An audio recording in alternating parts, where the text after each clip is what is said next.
This is the second episode of Turn the Page, Saturday Night Gaming production. How are you doing? I'm your main host? You're the main host. Secondary host? No. Primary host. Yes, you're the host. I'm the prime host. I'm the guy. Tony Stevens. I'm the star power. This is Sex Appeal, my good friend, John McClay. He's artist extraordinaire. Thank you. Beardy McBearderson. I'll accept that. The beard guy. He always likes good compliments on the beard, so if you want to, feel free to write in at any point in time, comment on his beard. If you like the length, if you want it longer, if you want it shorter. We need to know these things because it's important. Yeah, it is. Also, your feelings on tweet. Now, I'd actually like to talk about today because of there's a huge blockbuster movie that came out over the past week. What's and that? It's maybe one of those things you haven't heard of, a character that maybe is a little off the wall. Oh, okay. It's old Spider-Man. Spider-Man. Far From Home. That just came out this week, starring Tom Holland, and we got some Zendaya in there. It's always great to have her. I hear she's going to be the new Ariel. Is she really? Mermaid, right? I didn't know that. I think that maybe she is. Maybe it's wrong. I don't know. I'll have a guy in a chair, yeah. We got a guy in the chair. Got a guy in a chair. He'll double check that information for me. Just so I look like I'm wrong and maybe right at the same time. Now, We can edit it out later. yeah, we could. We could just cut that or leave it in. It's neat either way. Okay. People kind of look at it and they're like, whoa, what is he doing? He's a real guy. No. Oh, it's authentic. Yeah, it's authentic. Authentic. Not quite as refined as Real Howard people Stern. make mistakes. Right, they do. You know that I'm not a bot. Why? Because I clicked 3 squares that all had cars in them, and that's how they know I'm not a bot. Alright, so you want to talk about Spider-Man? I do. The old web slinger himself, old webhead, created by Stan Lee. And New Little Mermaid is Halle Bailey. Halle. no, it's not Halle. Say that. H-A-L-L-E Bailey. Bailey. Halle Bailey. So you were wrong. He was wrong. It's not Zendaya, It's not her. but she was great in The Greatest Showman. I led you wrong the other night. My guy in the chair wheeled me in the middle of traffic, and he let me get hit by the bus. Thank you, guy in the chair. It's in a wheelchair. Yeah, it's It's a a- wheelchair that I'm in now. Just for that, when we get old, I'm going to have him push around my wheelchair. That is now his fate in life. However, back to the point. Spider-Man. Oh yes, you said Stan Lee. Stan Lee But- created this guy. Also, The great Stan Lee. Steve Didn't- Ditko? no, I thought Kirby had a hand. Do we want to debate over Kirby versus Ditko? Well, I'm just saying, like, I thought that Kirby had a hand in Spider-Man. Kirby, His design. I think that Jack Kirby had a hand in everything that is the Marvel Universe. Yeah, like the way it looks. The way it looks, the Yeah. appeal, the design quality, the art reference that they were using for the longest time before people started trying to change it up. Yeah, Lee came up with the character. He came up with the characters. Spider-Man created by Steve Ditko and Stan Lee. I'm And completely Stan Lee. wrong. So Steve Ditko. I'm authentic too, because I'm Amazing Fantasy number 15 in 1962. 1962. Wow. And all of the stories, that's what I think is so great about the Stan Lee storytelling aspect, is that the stories that Peter Parker went through even in 1962 can still be relevant to what we're witnessing today. Well, they're just human beings being human, and Right. humans haven't changed that much in, like, 50 years. Not really, but even with these kids running around these days and they've got cell phones and they've got their Twitter accounts, they've got all these things to keep up with. They think everything changes from generation to generation, but the relationship problems, the monetary issues, the family ties, the responsibility, those core aspects that made Peter Parker what he was. Yeah. What every move he tries to push forward on us about him, what they're selling us on this guy is that he's a guy. Like a lot of the stories, you got a superhuman who's trying to be a guy. Like Superman. Oh, like he's not. Right? He's not Clark human. Kent's the costume. Yeah. He's trying to pretend to be a little bit less than he is. He's Even, trying to pretend to be. Even Batman a little bit. Bruce Wayne's trying to be less than he is. Well, I was thinking, like, Batman is who Bruce Wayne is. Exactly. Bruce Wayne is Is a the mask. is a facade. Yeah. It is. It is. And so he's always trying to downplay who he is. Whereas Peter Parker is Peter Parker. The story is about Peter Parker. Spider-Man's kind of like this image that he has to put forward so that he can keep himself safe, Yeah. so that he can give people this kind of ideal of hope. That was the kind of Peter Parker that I grew up with, and I kind of fell out of comic books for a little bit, so I'm not up to date on what's been happening to Peter Parker in comics probably for about the past 10 years or so. Right. So like when you're talking about, you know, Spider-Man as a teenager, growing up with these powers, being a guy, it resonates with me, and the same thing in the movie. That's the angle they went with. That's very much the Spider-Man, you know. Yeah, yeah, like That's the one that you're basic, accustomed to. basic Spider-Man, but basic in a good way, you know. Basic in the best way. Yeah, Yeah. but That's like, the guy, the every guy. so what has happened in the comic book? Like, because I know you're a little bit more up on things than I Yeah. am. Well, one of the biggest things that I think that happened in the comic book for Spider-Man in the past 10 years is a fellow named Dan Slott. Dan Slott started doing an amazing run of storylines with him, beginning with The Ends of the Earth. Now, I don't believe that's where he first started, but that was one of the best stories that I've read by him. Spider-Man has to travel through the world and battle each of these elemental style villains, much like the Oh movie. yeah, that's just like the movie. Is this? Do you think the movie took that element? I think he took a cue from that. Yeah, Yes. Do we have a question? Yes, Three Pawn was wondering, who do you think the best Spider-Man villain is from the comics and the movies? I mean, like both, two different questions. Okay, so two different, or a double-parted question. Who's the best villain from the comics Yeah. at the core, and then from the movies that we've seen rendered, we're going from Sam Raimi's all the way up. I'd say any movie. Any movie, even Yeah. like a TV movie from like 1970. 1970. Yeah. Yeah. Sure. Or the animated series. I need to rewatch that. Oh, it's horrible, but I But like, no, I mean, I like, I grew up in an age where Venom was like the biggest thing in comic books, and so it really sticks out in my mind. And I don't know if he's like what I would call the best character. He's not super complex, but visually appealing. appealing, Very to me, aesthetically. or at least to the 10-year-old version of me. 1990s, everything's hardcore. Yeah, I think as a kid, I was more into the Venom type characters, the Carnage, just because of the visual panache they had and the destruction, The teeth. their power, the teeth, the tongue, slobber. everything. But as an adult, I feel like a character more complex, like Osborn, would interest me more. So maybe in the days that you were reading comic books, Venom appealed to you. Yeah.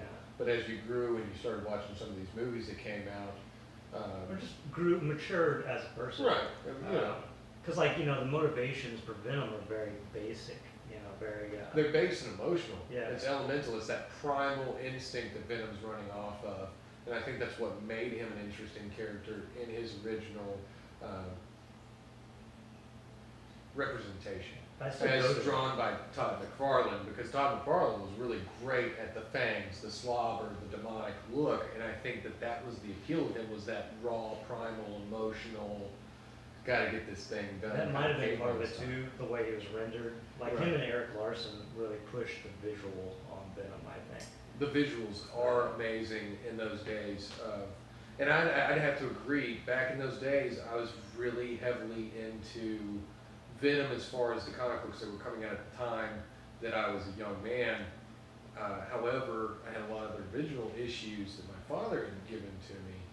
And in the original run, I was really into Scorpion. Scorpion? Yeah. Really? I don't know why. The green suit, the fact that it's a scorpion versus a spider kind of issue, Yeah. and the Animal Kingdom rivalry kind of That thing. reminds me, wasn't there another one like the Tarantula or something like that? There was a black tarantula, if I remember correctly. Like, I want to say it was on Good one of the covers of God. like Spectacular Spider-Man. Well, they had that tied on bandana kind of hat. But like the first time cause like a lot of stuff, like I wasn't introduced to a lot of these characters in the comic books because when I was growing up, like there was the Saturday morning cartoon show. Oh. So a lot of these. Amazing Spider or Yeah. Spider-Man and His Amazing Friends. Oh yeah. Who didn't watch that? Well, I watched Everybody. a little bit of it. It was great. Well, we actually got a character that originated in that series. It wasn't in the comic books, and then later made her way to the comic books. Firestar. Yeah. Yeah, I watched that. The Lizard was one of the characters on there that I thought was cool. Lizard's pretty good though. Yeah, but he's Doc Connors. He's an anti-hero tragic villain. yeah, it's tragic, but it's still very primal. Like he's just fighting like an animal at some points. You know? Yeah, that's true. Especially the Spider-Man by Todd McFarlane issues, very visually stunning, but just basic villain. You know, it's not. That's true. That's true. He's basic, but and I'd really have to say to finish that off, the best villain I've seen in the movies though so far, I'd have to give the trophy to Michael Keaton as the God. Vulture. Oh yeah. He's just the epitome of an That's actor a I good would see example. do anything. Of what I was talking about between like more mature ideas about like what a villain would be versus Venom, right? So Right. you take someone like Michael Keaton's Vulture, and he's not a one-sided kind of bad guy. He has motivations, he has desire, he has like reasons for doing what he's doing. He's not Even compared to his comic book Yeah. version, he's got a more grounded he's not version. evil, right? He's just doing a job. He's doing what he feels is necessary to provide for his family. Trying to survive. Trying to keep face and reputation as well. He's in probably front of going his about daughter. it the wrong way. You know. Well, yeah, that's true. Yeah, we have another question. Yeah, same guy, 3Pawn. He was wondering, what did you think about the game? He really liked the relationship between Doc Ock and Peter.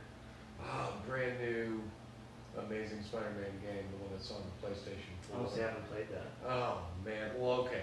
So, speaking as a guy who has played that and played it often, I've seen people play it. It looks amazing. I am in love with the way they designed that game, the playability. To me, I was kind of hoping for that Arkham style game system that they gave to Batman, and they did it. But I think they top notched it a little bit higher than that, because you have Peter Parker gaming and you have Spider-Man gaming, and you know the way that they presented the relationships between Peter Parker and those close to him in the game, even Aunt May, Mary Jane, or even Dr. Octavius, is very intriguing because he's this. See, a Octavius troubled is character. a more complex character. He is. Yeah. He's a very troubled character because he doesn't necessarily want to conquer the world or destroy it or anything of that nature. He wants to change it. He wants to save it. He wants to. He's kind of like that guy that's screaming, "Hey, go green! We got to save the world!" But then somehow does it by using a weather machine that kills tons of people and Yeah. destroys the world at the same time. You know, that's the Otto Very Octavius guy. Machiavellian. Right, Yeah. right. And you know, Peter Parker in the game actually assists Otto in the creation of his appendages. So in a sense, Peter Parker creates his own villains. Hmm. He creates these issues for himself and has a sense of responsibility for it. Mostly because he's kind of got a hand in it. Yeah. It's not just like they were off doing something, he's just worldwide responsible for everybody in the world. It's this kind of tight-knit scientific community of supervillains that Peter Parker hangs out with and helps create. Now, what do you think about, like, speaking of Octavius, I am aware of some of the recent storylines within the past 2 years, and one of them is the Superior Spider-Man. So, like, what do you think about that, getting back to the comic book element? That was highly controversial. I'd have to say that was highly And controversial. basically, like, and this doesn't really give anything away, I mean, it does, but, like, you can, it's still readable. Well, at this point, it's Yeah, a few years Peter Parker dies, in a sense. and, well, I mean, he does. Well, see, this is the thing. So All right, explain. Otto Octavius, he was basically terminal, stage Yeah. 4 kind of issue. And He'd taken a was- beating from Spider-Man. Every time Spider-Man Yeah. punched him, like his brain sloshed around in there. Yeah. And he's a normal guy, you know. So when he got hit, it's And a normal he felt guy it. getting hit by Spider-Man, you know. who is the comparable strength as like Spider. So 10 Otto Spiders. is towards the end of his life, And he actually is what created the Ends of the Earth storyline I was talking Oh, about. okay. Yeah, he initiated a lot of this. And Dan Slott really did a good job of emoting Otto Octavius. I don't know if he was more in love with Spider-Man and the stories when he was writing it as much as he was Dr. Octopus. I think he was really in love with that character, and it showed. And, you know, so it gets to the point to where Otto is able to switch his brainwaves.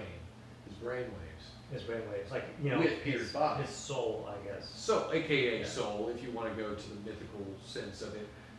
But he switches bodies. So You know, switcheroo. Peter's in Octavius's The dying body. Yeah, And Otto. yeah. And Otto is in Peter Parker's Spider-Man's body. So he's got Otto's mind, but Peter Parker's like abilities. But he's also, see, this is the thing, and then you gradually get to know this over the course of the Superior Spider-Man storyline, is that there are still brain waves of Pete. Oh, like a rumen. The remnant trace, the written scars upon the brain tissue that are Peter Parker. And so that residual essence, that residual soul of Peter is there, and it's fighting to stay alive. And at the same time, Otto's trying to destroy it, but save the memories so that he can interact with May, with Mary Jane. 'Cause the first thing he's thinking is, oh, look at Mary Jane. Can't wait to do this. Really? Yeah. But then he actually finds her insufferable and boring. Yeah. And Well, he ends up falling in love with this very brilliant woman who also happens to suffer. Is that from why dwarfism. they get a divorce? It's because like Yes. it is. It's Yeah, no Otto idea. did so many things to Pete during that story, but Yeah. almost everything one of the things that he did actually end up being a huge staple for where Spider-Man is now. So he not only divorces his wife, leaves a lot of his relationships battered and torn.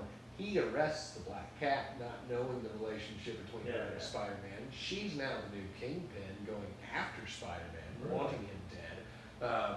Otto creates Parker Industries. So basically, Oh, so now Peter Parker's rich.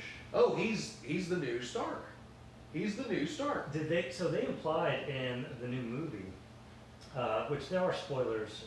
Yeah, spoiler alert. Yeah. If you're watching us, you've seen the We movie. might let a spoiler slip one or two of the new movie, so we're not intending it, but like just warning. Turn it off, Scott. Yeah, and this isn't actually a spoiler, I wouldn't think, but like they kind of An innuendo. yeah, they're setting up Parker to replace Tony in a sense. Technologically speaking, I think they want Parker to be the brain of the new MCU because remember when they were talking about the rips in reality with Beck? True. And Parker's eyes lit up and it was like, but how's that possible? I mean, Smartest this, guy in the this- room, never yeah. apologized. And they keep talking about Peter being incredibly intelligent. Like, True. we have a hand raised. Uh-oh. Question? Speaking of spoilers, someone has a spoiler question about the movie. Okay. Kung Fu Captain asks, what's your opinions on how the Skrulls' reintroduction in Far From Home differ from Secret Invasion, i.e. the infiltration and such? That's a Tony question. Oh, man. Well, going strictly off of the comic book world, the Skrulls were always malevolent. Yeah, they kind of changed that with MCU. They did. The MCU, being a unique reality, has presented the Skrulls to us in a very identifiable way. Unless it's all a long game. Well, it could be a long game. Now, that's true, but they're lovable. They did mention the Kree sleeper cells in this movie. I don't know They if you did. caught that. They did. Yeah, so they're Who we're at war with, and that's the thing is that, and one of the biggest things that I took from this movie is when they said, sometimes there's a phase in your life, and you have to move on to the next phase. Oh, they said that? Yeah, so thinking of the world and Yeah. the movie trend of this is phase 1, 2, 3, so now we're moving on to a new phase. So that's really, this one really, I think, caps off the initial storyline of the 22 movies, the first 3 phases, the Infinity Saga, as they put it. Yeah. And this moves us into a new phase. And it does seem like they're going to be introducing a lot more cosmic level events Yeah. within this new phase because, and thinking about the fact that they're going to be possibly introducing some people like the Fantastic Four. Doctor Doom. Doctor Doom. We're talking Galactus. cosmic level people. Silver Surfer, the Guardians of the Galaxy, or the Asgardians of the Galaxy. Adam are out Warlock there. is probably gonna show up. Warlock and number 3 of And I think that something like, the stuff like that, the cosmic level stuff, Silver Surfer, Galactus, I don't think that the audience, a mass audience, would have been ready for that until after. But they're going to want Even somebody to identify with, and to answer Kung Fu Captain's question, I really think that that's what they introduced the Skrulls in the sense that they have to do. I think they've given us somebody that's a lovable cohort within the superhero world. So they're not necessarily the superheroes we're looking for, but they are those lovable characters that we can identify with, find funny, Yeah. and go along for the ride. Do you think there's gonna be some sort of like secret invasion, like betrayal? From I don't know if they would Skrulls? actually do a betrayal of the Skrulls at this point within the MCU. I think they would honestly. Or maybe it's a separate cell, like that doesn't think that this is the way they should go. That's true. You know? That's true. Well, there was actually a storyline in 1999 when we were changing over to the new millennium within the Uncanny X-Men. Actually, it was the main X-Men's story arc, but they were wrapping up the Uncanny X-Men and X-Men run that started with Jim Lee and Chris Claremont. And, so Apocalypse is doing all of these crazy things, trying to. I'm gonna stop you. Oh. Okay. Say Apocalypse in your Christopher Walken, because you were kind of. Whoa! Okay, Apocalypse! that's What you doing? just Destroying the world here. just the Apocalypse part. So yeah, Apocalypse is doing his thing. It's just gonna happen. No, whenever you say Apocalypse, do Apocalypse. Apocalypse Okay, then is I'm- doing his thing, and he's trying to collect these 12 mutants Yeah. that are supposed to make it able for him to transfer his soul into a new body, and he wants it to be this guy named X-Man, who's basically Cable. Anyway, Okay. confusion ensues. It's an X-Men story. Yeah. So the main point was the battalion that he used as his primary strike force were Skrulls. Okay. But they weren't just Skrulls, they were mutant Skrulls. So through the end of this Like, story. how did that even happen, given how the mutants were created? Now, okay, so this was at the time, Yeah. mutation was supposed to be possible on any planet. Yeah. And even if you think about the Shi'ar Empire's Imperial Guard, led by the Gladiator, most of those entities are either tech-based legacy characters or mutations of these alien species, instead of mutants. So by the end of the storyline, were these displaced Skrulls who were like, well, he was making us do this, but we don't really want to be bad. Who's going to try and take their hand and lead them into a new direction? Professor Xavier. And so they were this little splinter cell of good Skrulls with mutant powers. So you think it might do the opposite, where they have splinter cell of bad Skrulls? Yeah, maybe a little cell of the loyalist or old way kind of Yeah, because they're extremists. in the middle of war, and so centuries old war, I think. True. And so there would have to be some that were like, no, we're not going to just like roll over and find another planet. This is our planet. Yeah. And so I can easily imagine them continuing with that, despite like the hierarchical Right. ruling. Well, you have a queen within the Skrull species. In the comics, usually there's a queen, and she's responsible for telling them what to do, and they will follow her bidding. So maybe there's an evil queen out there, and she's going to try and dictate that. Specifically, the mutant Skrulls were the ones that entered conflict with the Chitauri also. So that could be another tie back. There we go. What's great about the new phase is I don't know what they're going to do, and that No excites me. idea yet. It No excites me. idea yet. I do still think that Who's the big bad?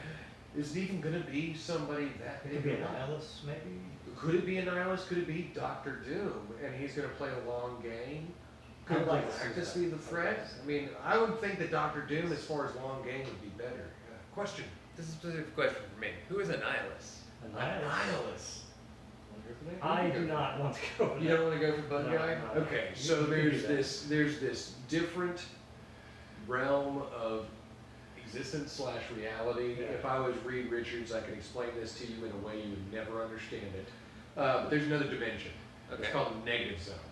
And within the negative zone, there are two entities that battle over superiority within the negative zone.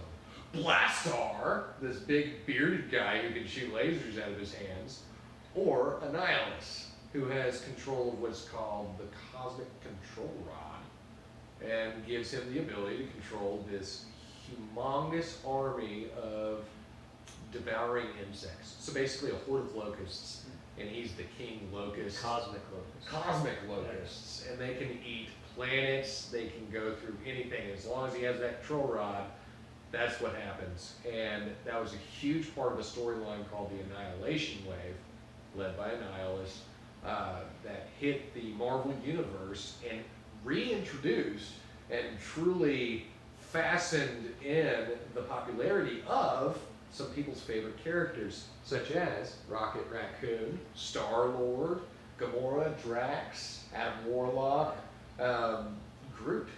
I mean, these were random nobody characters from back in the 70s, and then around 2008, I believe, is when they introduced the Annihilation Wave storyline, reintroducing a lot of the cosmic level characters. Now, in that storyline, were like Rock and Groot, had they formed the Guardians at that point? It was introduced during that storyline, just like in the movie, in a way where they're in jail, and as Star-Lord's being presented his cast of characters, they're giving him to them as they're in jail cells. Yeah. And so they are who they are, you know, Thief So, yeah. and his muscle and. Because I knew the Guardians of the Galaxy to be a completely separate thing, and then I wake up one day and it's It's a raccoon. It's a raccoon. It's a tree. Yeah, it used to be Vance Astro.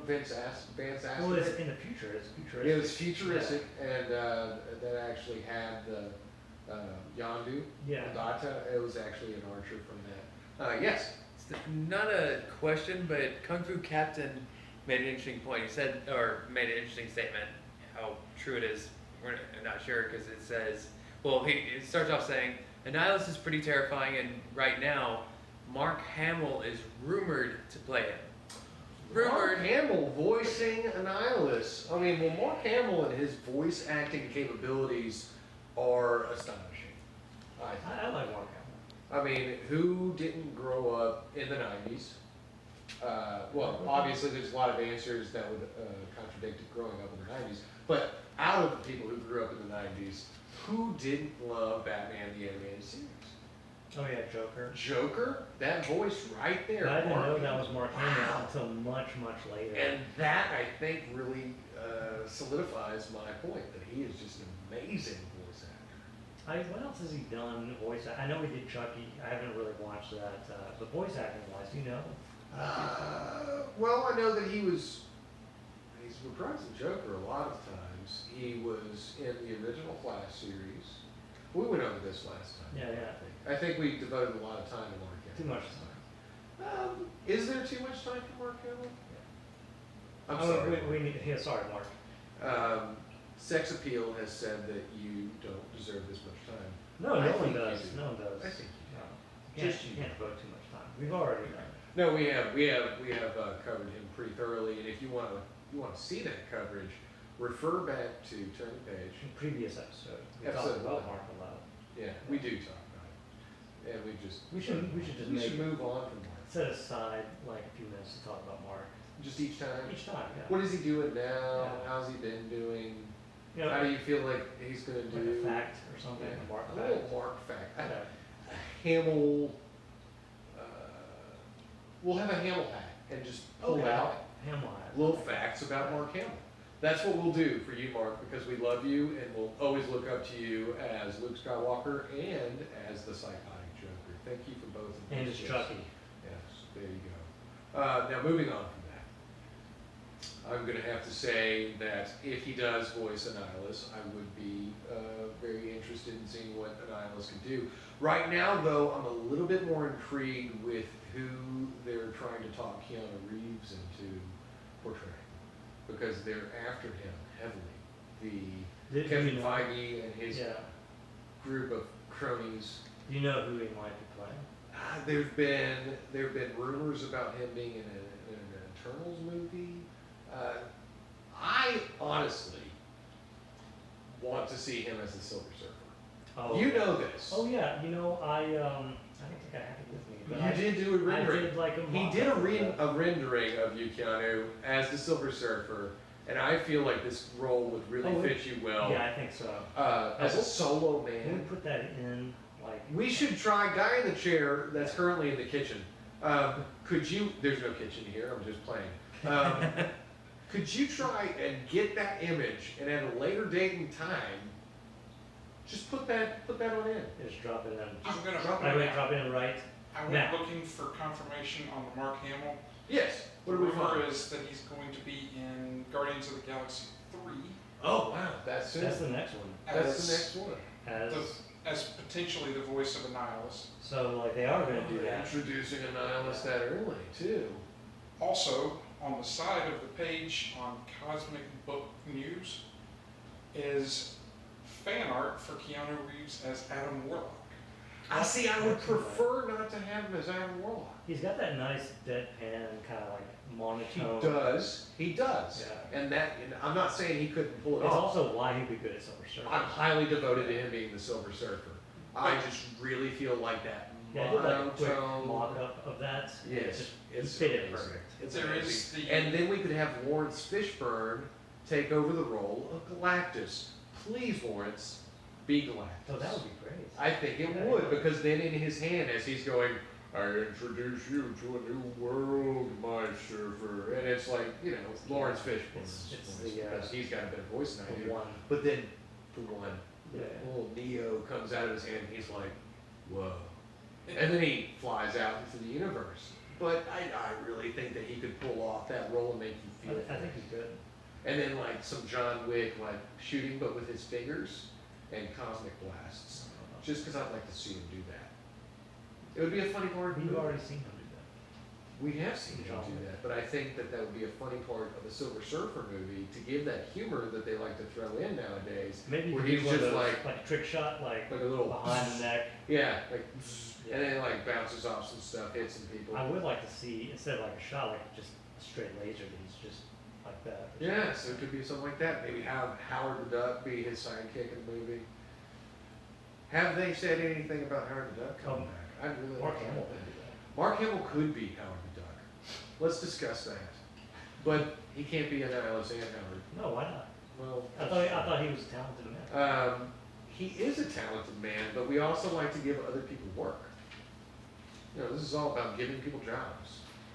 Yeah, right. We're trying to get out there. We're trying to So we got expand ourselves. Keanu, he's But great. how does Spider-Man fit in all that, though? The whole thing? I have no idea. I wouldn't see, like, if we're going cosmic What if they level do like a at that Secret point, Wars like thing? I would like to see Secret would Wars. you think that the Secret War? Well, I mean, Spider-Man did fight with.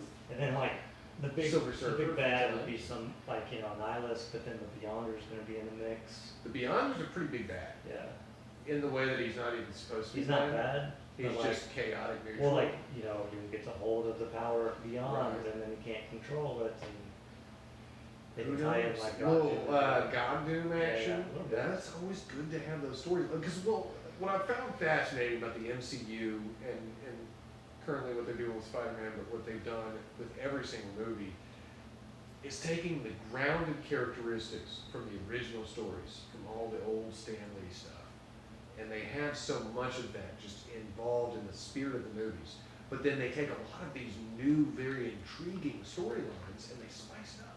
Mhm. It's just like that old Emerald guy on the cooking show, just goes bam, and he spices it up a little bit. And so they have that classic story arc and that classic characterization of these characters.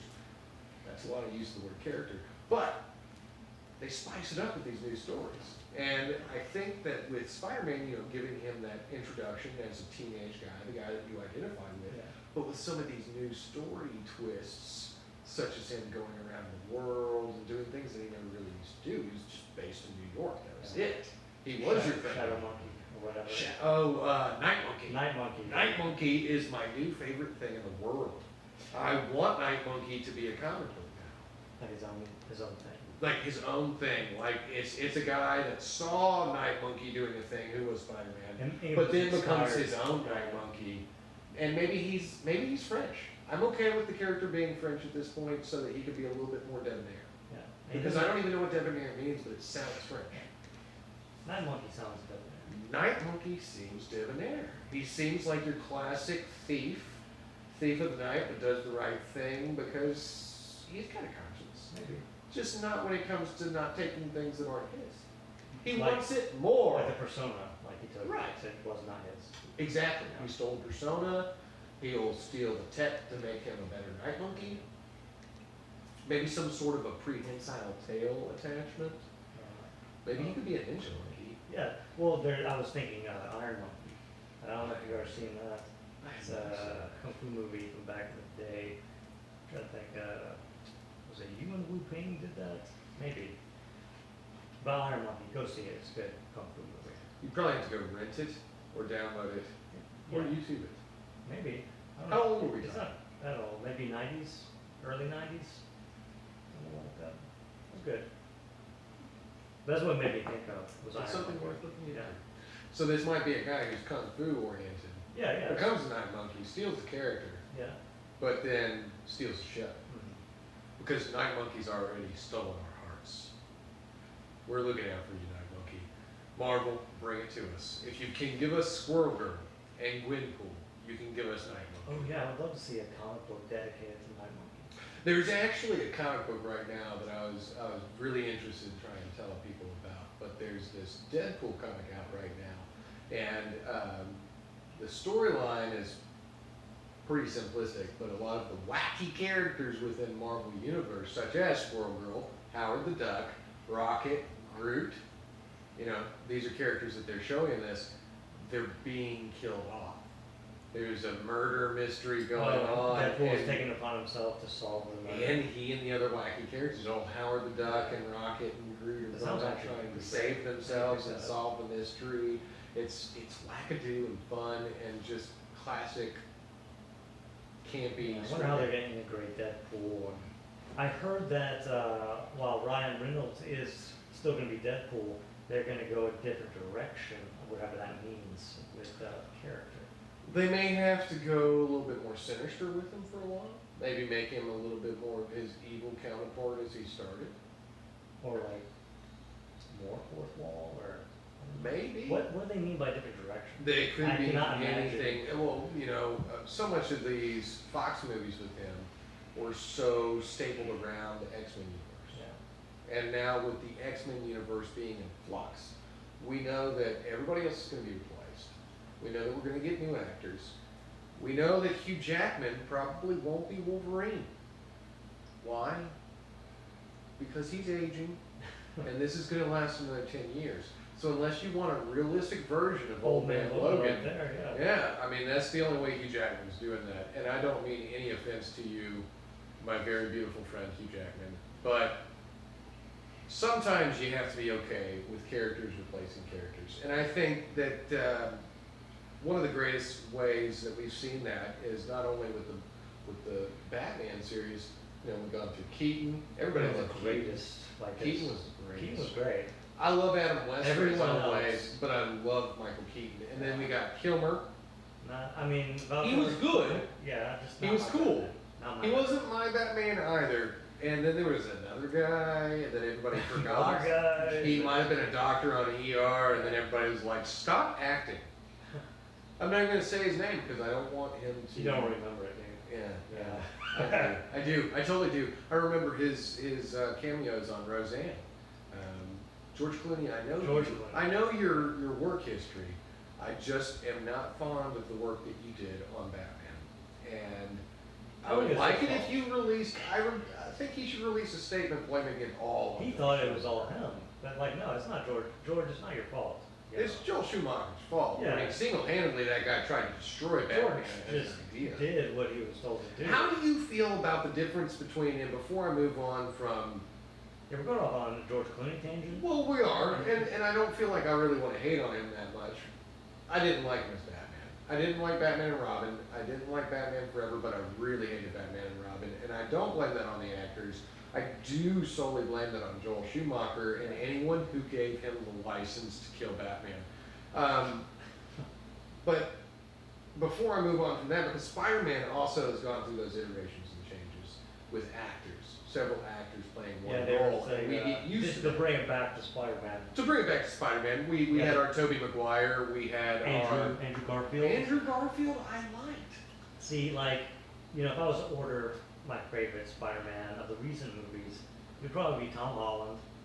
Perfect. Hits the character tone. Perfect for me. Tobey Maguire. Same, but a little bit less. And then Andrew Garfield didn't feel like Peter Parker to me. And so that's the order. I would put them in. And I know that you had the opposite. Okay, no, well, not quite the opposite. I mean, Tom Holland is great. Tom Holland is the epitome of Peter Parker. He just jumped off the page and became a person. I'm pretty sure that that's how Kevin Feige found him. He basically created a machine. He's like a mad scientist. He created a machine to pull Peter Parker straight out of the ink of a print comic book, the original #1. Pulled him out and created him and told him, your name is Tom. Identity. Yeah, that's why he can never keep the scripts a secret, because it's his own life he's telling you about. It's actually It just Peter comes Parker. out naturally. Yes, yeah. So Tom Holland's the mask. Peter Parker's reality. Yeah. But he is amazing, and one of the most interesting things about him for me was seeing a comparison photo of Stan Lee as a young man. Oh yeah, I and saw Tom that. Holland. I saw that. It looked very similar. Oh, spitting image. But after Tom Holland, which I would place up here as real Spider-Man, Oh, he's literally the real Spider-Man. he's literally the real Spider-Man. I've seen it in action. And He then, can do all those things. Do well, right backflips. below him, I Yeah. would put Andrew Garfield, because Andrew Garfield did a lot of good characteristics. Not quite Peter for me, but a good take on a kid from the Bronx who randomly got powers. It's like, what if it was, instead of Peter Parker, it was his older brother, the slightly more edgy Tom Yeah. Parker. Not his awkward older brother. Yeah. He's more cool, he's more tall, he's got the That's good why I looking didn't like girl. feel. Yeah, like he wasn't the awkward kid. Now, he if you wasn't want the awkward. complete awkward kid, the guy that nailed being the nerd that nobody wants to talk to, sitting in the back of the Tobey class, Maguire. Tobey Maguire nailed that. He just didn't nail that in the way that I thought I could ever think of him as a hero or as. Well, he Peter didn't Parker. nail the Spider-Man part as well as Tom Holland did. I liked it better though when he was in the mask, because then I couldn't see him making the cry face. Yeah. His cry face disturbs me. It scrunches up, things start coming out of him, noises, liquids. Yeah. No. Okay. I'll stop right there. Yeah, But it's like, it's moist. Yeah. It's just Mm. he's my second choice. Tom Holland's number He's one. Andrew actually I Garfield. put it like guy in the chair. Look up who played Spider-Man in the premiere TV sitcom movies from the 1970s. He's my second. Well, there was like a He's my TV second. movie. Yeah, that guy. Yeah. That guy. He's my second favorite. Okay. I think it'll be Tom Holland, whoever that guy is that he finds out for me. Wait, can we include like animation as well? Like so for Okay, me, well then, the animated series Yes. from the '90s, that's Peter Parker. no, I'd still say Tom Holland, animated series, the guy from the 70s, then Andrew Garfield, Okay. then Tobey Maguire, if we Nicholas include Hammond? Nicholas Hammond. Okay, so Tom Holland, animated Spider-Man. Which one? Because there's two. Like Okay, there's Spider- main Spider-Man the animated series. and then there's his friends. That's a good Peter Parker. That's good. That's an okay Peter Parker. It's just kind of Is crazy it above animation. He's Tobey? pointing a lot. This is above. Yeah, he does. Everybody's above Toby. Toby's the No. stunt double He's in like the case. second best. Okay, so like, if I can get Willem Dafoe to put back on the Green Goblin costume, but Yeah. a more Oh yes, rendered make your own Green Goblin. Spider-Man movie. I want that Green Goblin, Yeah. but I want him to be more looking like Green Goblin from the Yeah. comics. I want him to be flying the Goblin glider with those sharp things that come out of it, and then stab the stunt double of Spider-Man, which happens to be Tobey Maguire. Andrew Garfield. I agree to disagree, but I'll also take another question. On this topic, Kung Fu Captain wants to know what you think about the Japanese Spider-Man series, the one with the Oh, wow. the one with the Spidey Megazord. Spider-Man. The Spider Mecha. Yeah. I liked. I've seen a little bit of it. I've seen some clips on. That's some wackadoo stuff. No, I mean, I love it. well, people love Spider-Man. That's the one thing He about gets into a Spider-Man. Spider-Man mech. He does, He's but a Power he is a Japanese Spider-Man. Yeah. It's not Peter Parker that gets bitten by a Yeah, spider. that's It's fine. this Japanese guy that transforms into a Spider Ranger and has a Spider Mecha. And that's cool. I think that that's one of the great things about Spider-Man. Where would he rank Ooh, on the rank? He's still above Tobey. Is he above Maguire. Tobey? Yes, yes. I might- Even the Indian Spider-Man that just like kind of, Like the Bollywood? yeah, Bollywood Yeah. Spider-Man, the one that just kind of like they just tilt the camera so it looks like he's flying, but he's really just still standing there with his arms stretched up because he can fly in India. I'm okay with that. Okay, no, I'll give Toby one. Okay, Toby, Yeah. you're one rank above Bollywood Spider-Man, and that's only if he doesn't slap you as they like to do in Yeah, Bollywood. so for me, just replace Toby with Garfield, and then we're good. Interesting. They can find out. What do we have? Japanese Spider-Man Yeah. came out a year after the 1970s Japanese or 1970s Spider-Man movie. Okay. Our American Spider-Man. Yes. Our So- CBS. So the style. Japanese Spider-Man came out a year after the They American. just saw it. They saw it. They liked it. They liked those And it was things. put out by Toei. Toby? No, Toei, like Toei Animation. Toei, correct? T-O-E-I. Toei. They like to say things weird, spell things Yeah, weird. can we like splice some of that stuff in? I think we should. I think there should be a Spider-Geddon fight. In the comics, right before they moved on to a new storyline called Spider-Man Worldwide, where Spider-Man basically is Tony Stark. It's the real Peter Parker. Yeah. He's really back. He's in charge of Parker Industries. And I think that's a lot of the direction that we're going in the cinematic universe as well. Introducing Parker to take that role, to take those reins. Oh, yeah, I from think, Tony yeah. Stark, not only just that, but Tom Holland from Robert Downey Jr. And the close relationship between the two of those, it was like very father-son on and off screen. I love Yeah, so he basically left his empire to Parker He in ended a it sense. straight off. Yeah. I mean, not the just direction. not just Stark, Yeah. but like Robert Downey Jr. left his Oh, throne, to Tom Holland. to Tom Holland. He picked him. He was like, "You got it. You got the staying power. You got the talent. You got the personality, and you got the heart, You kid." gotta put You- that in your contract where you get a certain percentage of the gross Let's make profit. sure we get him for 10 years, though. Yeah. Let's go ahead and do that to everyone. 10 years total per phase. Next phase, Spider-Man. No, dies. like, you have to get paid so much. Like, I'm what do you okay think paying of Robert money. Downey Jr. Take my money, Tom Holland. You're good. having that in his contract where, like, I don't know if you're aware, but Robert Downey Jr. has in his contract, he gets a certain percentage of the gross profit. Good for And him. he's had that since Iron Man. But he made this. Yeah. He made this Oh, yeah. shit roll. He deserves every bit of it. He deserves it. You But did a then great when job. you're the movie, you get a percent, like 2%. I don't know how much it is. What about the renderings of him now? I wonder if he stood his percent. Yeah, because His likeness is his likeness painted is all in it, over yeah, that movie. maybe. But I think that for Endgame, he had made something to the tune of like 70 million. But you know, he 70 uses it to give to people. He is a Oh, yeah, yeah. philanthropist. I had a friend that met him once. He's a He's philanthropist, a great billionaire guy. playboy. He is Tony Stark. He is Tony He Stark. is Iron Man. He literally is Iron Man. Wait, you know, Have you ever seen? There was actually Yeah, I this saw it. video he built the The Iron, arm? Yeah, yeah. for the For the kid. kid who didn't have an arm. That was so amazing. I love that. Well, there was really another guy that built it, Yeah, yeah. but it looked like Tony Stark built it. Yeah. He showed up. He said, Showed "I'm up, Tony had a Stark." briefcase. Yeah, he opens Oh, yeah. Stark Industries. Yeah, that that was was just so great. Robert Downey Jr. Keep being you.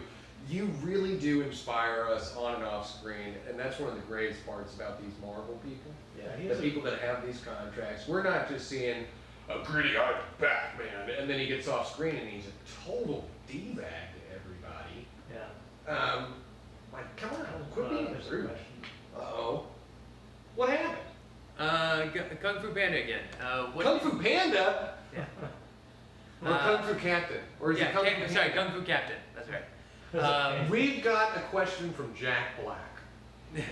Go ahead. What did you think about the parallels of how Parker was making his suit to how Stark created practically anything during that plane scene? What did I think of it? I mean, I thought it was neat. That was super neat, Super man. neat. Jinkies. That was part of what we were talking about earlier about how they're trying to make parallels between the two and hand off. This is the new, not Tony Stark of the MCU, the new linchpin. He's the new linchpin. He's the new linchpin. He's a new linchpin. He's got a lot of that ability like He's the Stark did character, to yeah. create, to use technology. I really love the scene between him and Happy where he says, you know what, you make the suit, I'll handle the music. And he puts on Back in Black, one of the greatest songs by AC/DC, and then all of a sudden, the best part about that made me think of two friends I have, John and Kyle, and not this John, another John, a more heavy There's metal more than John. one John in the world. There is another John.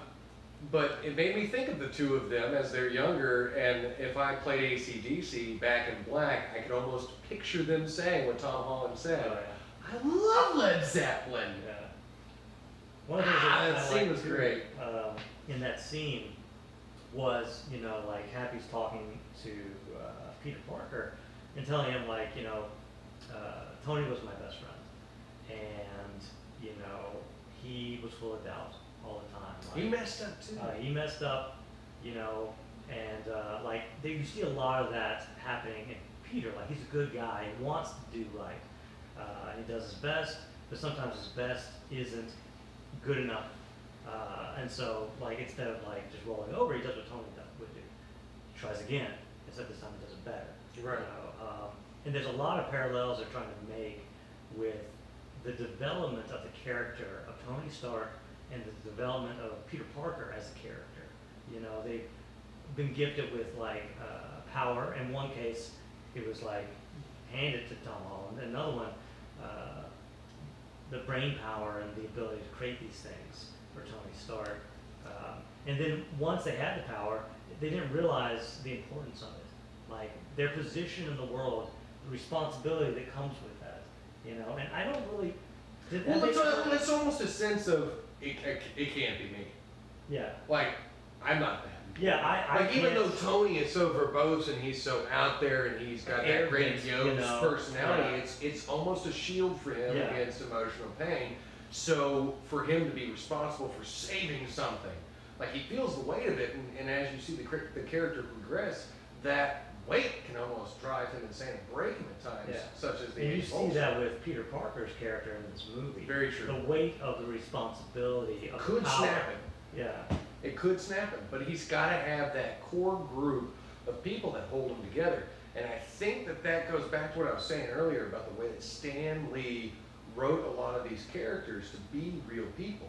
Because I don't know about you, but for me, there's responsibility in life. You know, between being a parent or going to work or paying bills or any number of things. We all have these responsibilities in our lives. And sometimes it feels like, that can't be me. I can't be the one responsible for this. Do you know how much of a screw up I am? I know all the things I've done wrong. But then it's that core cast and crew, that character roster that's a part of your life. For me, there's certain people like my best friend for 35 years, Dan, a girl that I love talking to, great relationship, good friendship, Jessica. And then as I've grown to know each one of you within my Saturday Night Gaming community, those are the core staples that keep us moving forward. Those are the things that make our lives a little bit more super. We may not feel heroic, but it's the people that we know that make us a little bit more super every single day because they see the potential in us. They keep us moving forward, and hopefully we in turn do the same thing for each other, vice versa. Yes, one more question. Kung Fu Captain again asked a question we were actually talking about right before. We love you, Kung Fu Captain, for paying so much close attention to this show. We love your questions, and we look forward to any interactions we can have with you. You're one of our favorite people, Kung Fu Captain. Go ahead. I think it's Ronnie, but Well, me too, but at the same time, you're still one of our favorite people. but he asked a question that we were actually talking about before the show. He says, do you think Craven or the Sinister Six may happen now that Parker's identity has been outed? Well, we were What? just talking Yes. about. What do you think is Off-screen, going we to were talking come about after this. him? Pre-screen. What was that last bit? What do you think is going to come after him? Okay, we think like so Okay. they're setting up the Sinister Six. So if you look at it, we already have Vulture. the Vulture. We have Scorpion. Scorpion. Mysterio, because even though That's Mysterio, 3 of 6 right there. he's technically dead, Yeah. right? Beck's dead, but he's also just a program. The Mysterio Yeah, yeah. program is still out there, Yeah, 'cause and when that he's flying other around, scientist, he exactly. still has that chip he ran away with. Yeah. So he could totally be Mysterio. He could totally be. So we have 3 of the 6. And the next one, Craven the Hunter. I think that he would be an excellent addition given what they've done to Spider-Man, outing him as a persona He's gonna to hunt the him world. down. He's going to play that Punisher part. He's going to be the hunter. He's going to be the Because mercenary. there's been rumors that he is in the next movie. Do you think they might do a Batman Returns where they have multiple villains? Like you have someone hunting down Spider Parker, and then you have some other bigger threat that Peter Man is trying to actually stop while he's being hunted down by this hunter. I think that they could do that very easily, especially with a character like Craven the Hunter, who at times is given to us as a relatable character. Someone that wants to be a little bit more heroic. You know, referring back to the animated series from the 90s, Craven had these issues where he was also trying to save people. He also cared about other people. And he wasn't necessarily just a bad guy who wanted to kill people. He wasn't just a sadist. So he could be hunting down, making that paycheck, like he's going to do, while at the same time, maybe a bigger threat looms. Yeah, I feel like, because he can't be the only threat. He can't. Well, I don't think he would. But then there could be other threats, like just like the JJJs of the world. And Well, the J. Jonah Jameson of the world is one of the biggest villains of Peter's life. He's the defamation villain. He's the superpower of fake news. how do you think that's going to go? And that I think it's going to be maneuverably Yeah. fake news. I think that they're going to play on that funny aspect of our new age. that was really a very predominant theme of this movie. Like all throughout, like Mysterio. He references himself. it. Oh yeah, he referenced it directly. And then of course the end with the way they portrayed James. J. Jameson? Yeah. Coming back. Re-portrayed by, give me the name real quick. He's a great guy. Yeah. I love him and I can't everything think he of did. the He man. portrayed he portrayed think. Commissioner Gordon. Commissioner Gordon, and he was played JJJ before. Shoot, I love him. He was even back J.K. in the day- Simmons. J.K. Simmons. J.K. Simmons, even in his day and age on Law and Order, he was great. Oh man, he's just a good actor. But he comes back to reprise his role, and I'm glad Yeah, that he was did. great. I love That was that. super great. Thank you, J.K. Simmons. You rank up there in our lives a little bit Put him higher. like right under Hamill or right above Hamill. He's in my life. J.K. Simmons and Hamill get to sit at the same party. It's a round table. Yeah, and it's not quite the same party as Tom Holland. Like Tom Holland's off hanging with the Avengers, but then there's like these side cast characters that are having coffee, and J.K. Simmons is there, Mark Hamill's there. They let Japanese Spider-Man sit with them, Yeah. Why? but the mech has to stay outside. Yeah, of course. But they feel sorry for him. Why? He doesn't get any money anymore. He's not currently performing. So there's issues with keeping him employed or maybe fed. So since they have this nice coffee party going on, they let him come in. That's nice. That's nice of him. Even Christian Bale, since he's kind of fallen off the Superhero radar. he's fallen off the radar. I don't know what happened with him. Maybe he did too many machinist movies, starved himself, fed himself, starved himself. What are they going to do with Batman? Batman. What are they going to do? with This is Batman? way far away from Spider-Man. It is. We should really talk about you. I think that maybe next time, let's talk about Batman. Where we're going with that. Okay. Yeah. I think that The Batman whole would be a Justice good League topic. Maybe There's the whole so much Justice League. potential there. There is a lot of potential for the Justice League. I don't know there's- how much potential there is for Batman, right? There's always potential for Batman. Yeah. Oh, I think you want to go a little bit smaller with a Batman story. You don't want to go like into the world or like Batman stories are like your friendly neighborhood Batman. Yeah, well, your family Gotham sadist. Yeah. Speaking of Batman, I have my own Alfred Pennyworth. Guy in the chair, what do you got for me? Bringing it back to Spider-Man for a second. Oh, okay. He keeps me in line. See, that's what he's there for. How did you like the Easter eggs of all of the team that worked behind Mysterio? Are you talking about the references to the movies? References to the 10 years worth of movies. The Oh, see, I didn't get that. oh yeah, because explain it. one of the guy that was the programmer of the computer Oh, program. well, yeah, I got like. when He went was back- the guy. Tony Stark Yeah. did this in a cave. Yeah, yeah. Well, I'm not Tony Stark. You So, know, like, that guy, he you know- came right on back. And Yeah, they showed the clip from Iron Man, which had to be from Iron Man. So that had to that be was seen. Iron Man. That was straight up 2008. And in Same actor, too. when they're That showing guy. back, like I was like, was that in the movie? I feel like it wasn't, but I want to go back. I want to go back. I want to go back and watch Yeah. to see if there is at least a guy A guy standing there. standing there. And I can pretend like they talked to Jake Gyllenhaal way back Maybe then. the They're like, special additional. hey, you know what superimposed I effects. always heard? I had always heard that Jake Gyllenhaal was in the running to be Spider-Man at the same time as Tobey Maguire. Yeah, I remember that. And I feel like, Jake, you should have gotten that.